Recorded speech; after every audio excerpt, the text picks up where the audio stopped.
Ito na nga, pag-usapan na po natin ang isang sikretong makakatalo sa alyansa ng mga manggagago.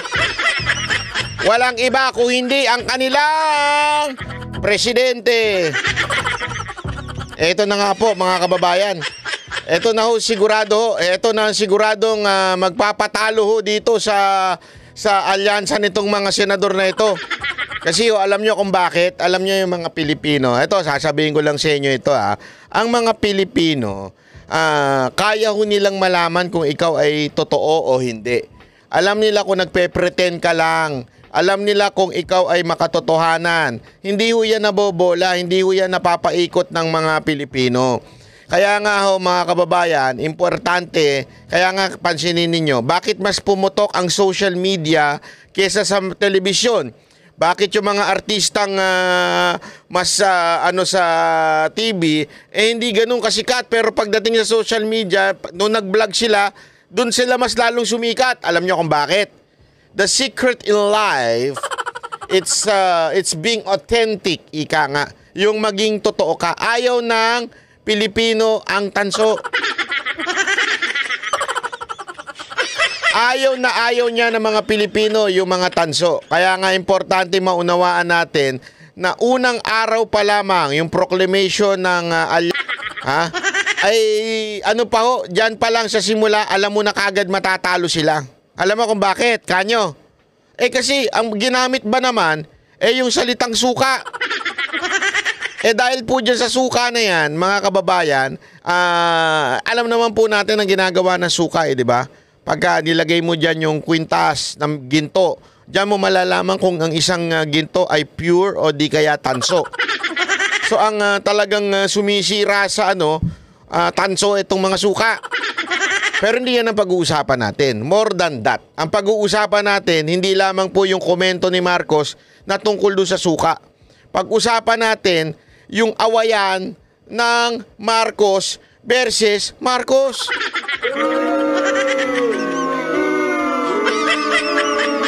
Bakit ba? Anong ibig mo sabihin banat bay? Marcos versus Marcos. Hindi ho, alam mo ba kababayan para lang linawin natin, wala hong ibang kalaban si Marcos kung hindi ho yung sarili niya. Hindi ho kalaban ni Marcos sa mga Duterte. Hindi, mali ho kayo dyan. Ang kalaban niya mismo yung kanyang sarili. Paano ko nasabi? Panoorin nyo ito Wala kayong maririnig na masamang balita tungkol dito sa ating mga kandidato. Wala sa kanila ang nagsisip-sip po sa China. What? 1 minute later. Bilateral agreement with China, we must continue to engage China. Anong ibang mga solusyon? Sasabihin natin, yung United States, pumasok uli kayo dito sa Pilipinas, kayo mag-defend sa atin. Hindi na pwede yun. Bro, kita mo na? Pati itong basketball player na ito na hindi, totoo. Yan, halimbawa ho niyan. Diba? Inconsistent, ika nga. So, Marcos versus Marcos ang labanan. Diba? Marcos versus Marcos Sabi niya, wala dito sa mga kandidato na to ang sumisip-sip sa China. Pero nung siya ay nagsisimula palaang, yan ang kanyang tono. So, dahil sa nilalabanan niya, sarili niya, matatalo sila. Tuloy pa natin tuloy pa natin itong si what you talking about, man? Na pumapalak, yung iba pumapalak pa. Na tuwan-tuwa. Alam mo, hindi ko maintindihan sinasabi mo. Ang gulo mo. Nababasahin mo na, hindi mo mabasa na maayos. Alam mo, doon sa sukatan, doon sa SMNI, alam mo, ako naunawaan ko na mahirap magbasa. Lalo na pag malayo, kasi malayo yung camera, malayo yung teleprompter. Pero pambihira, dyan na lang, nasa tabi mo na, hindi mo pa mabasa. What's wrong, Mr. President? Ano po ba yan? Sobrang liit po ba yan sulat na nakalagay dyan? Sino man ang sumulat yan, laki-laki yan yung sulat, di mabasa ng presidente, baka bagong gising lang to. Dahil may hangover pa. Diba? Madalas mag-party yan May hangover pa sa kakatrabaho, kayo naman. Napupuyat siya sa kakatrabaho, kaya tuloy may hangover pa, kulang pa sa tulog. Baka puyat, di ba? Hindi natin alam, baka puyat. Ay, hindi niya mabasa naman. Ang gulo Ang gulo talaga. Sa totoo lang, pag nagsalita to, Dinaig pa nito yung sabog. Di ba? Wala akong sinasabing sabog siya. Ang sinasabi ko, dinaig niya pa yung mga sabog. Nakakausap na ba kayo ng sabog? Yung magulong kausap, yung... Sabog ka ba? Parang mas magulo pa to sa sabog eh. Hindi ko sinasabing sabog siya. Sinasabi ko lang, mas magulo pa siyang kausap sa sabog. Na pumapalak, yung iba pumapalak pa. Na Anong pumapalak pa? tuwan-tuwa. Na Pumapalakpak, tuwan-tuwa. pagka binobomba po ng tubig ang ating mga Coast Guard, kapag hinaharang ang ating mangingisda at ninanakaw sa kanila ang kanilang huli. Ano? What? What? Ano na naman yan? Si Boss Dada. Ito, dati si Boss Dada to eh. Nung hindi pa siya nakakalonok ng pakwan at saka ng baboy, ganito itsura ni Boss Dada dati. Di ba? 1 minute later. Simula nung umupo si BBM, Anong nangyari? sa totoo lang, naging kami, baga, lagi na lang kaming sinisita ng mga barko, baga tinatabihan kami. Nung nakaupo pa si Tatay Digong, buhay kami, malaya kaming nakakapangisda sa Scalboro. Kita nyo na? Yan yung mga hindi pinapakita ng media eh. Alam mo naman yung mga bayarang media, hindi pinapakita yan.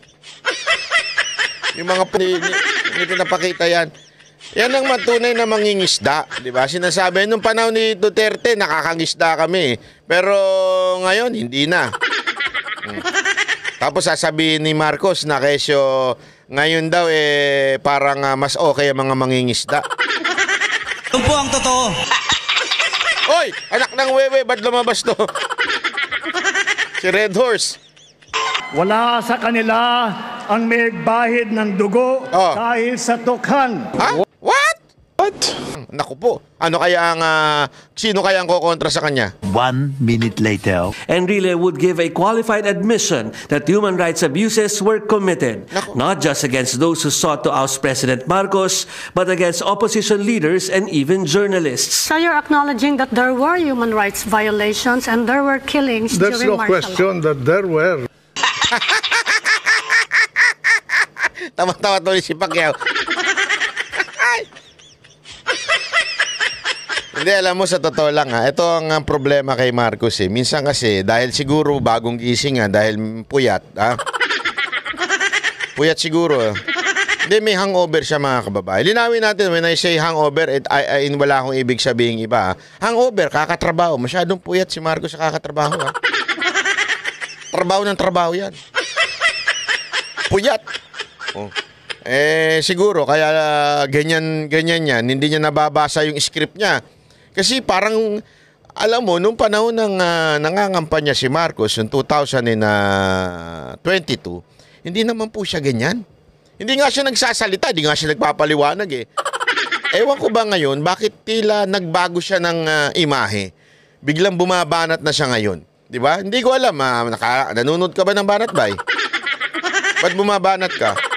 Hindi, ano nangyari sa'yo, Marcos? Bakit ganun? Bakit bigla ka nagbago ng tono? Meron ba nagturo sa'yo? O baka kasi may nagtuturo, tinuturuan ka ano sabihin mo. Ikaw naman, hindi mo iniisip kung ano yung dapat mo sabihin. Hindi sa'yo kasi bagay yung humihirit ng ganyan. You know why? Because kulang ka sa research. Kulang ka sa research.